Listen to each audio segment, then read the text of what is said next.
Hello mga ka-reels! Kung naghahanap ka ng quick getaway mula sa kabisihan ng syudad pero ayaw mo maglakbay ng malayo, Diwata Nature Resort sa San Pablo City, Laguna ang perfect na spot para mag-recharge. Nasa Malabanban Road, Santo Angel, Waze and Google Maps friendly, just pin Diwata Nature Resort. Itong resort ay pinagsama ang kalikasan, adventure at relaxation. Kaya perfect para mag-unplug at mag-reset ng isip at katawan.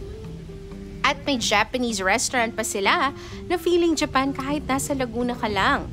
Ang unang mapapansin mo sa Diwata ay ang peace and quiet na paligid.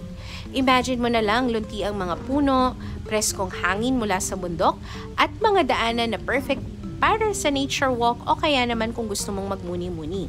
Kung trip mo lang mag-relax sa tabi ng pool habang hawak ang favorite mong libro or mag-post ng bagong pictures, perfect dito. Walang stress, puro good vibes lang. Hindi lang po basta resort ang dating. Para kang pumasok sa isang hidden paradise kung saan pwede mong kalimutan ang mga stress ng araw-araw. Pagdating sa mga kwarto, hindi ka mabibigo. May mix ng mga cozy cabins at spacious villas ang resort. Lahat may design na tumutugma sa natural na paligid.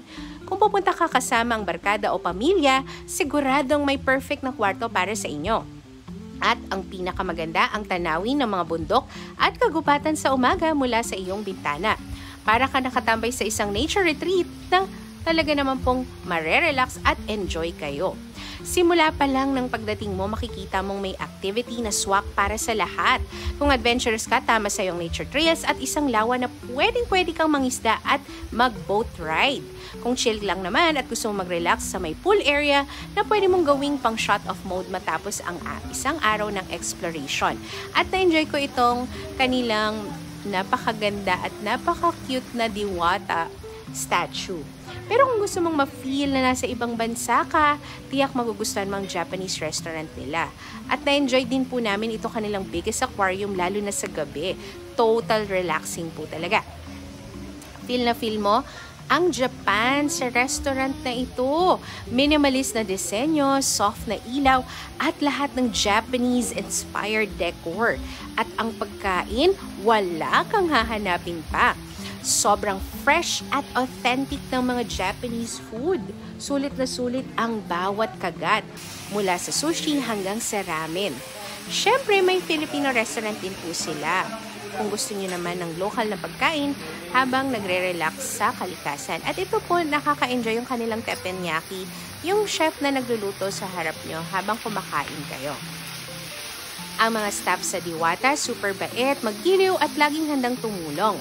Para kang nasa bahay lang feeling welcome sa bawat sulok ng resort.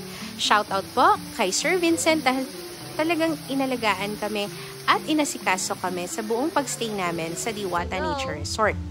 At ito po yung katabi ng kanilang coffee shop, yung kanilang mini library. Makakapagbasa kayo, may mga tables din po at chairs. Talagang marerelax kayo. At ito po yung kanilang coffee shop.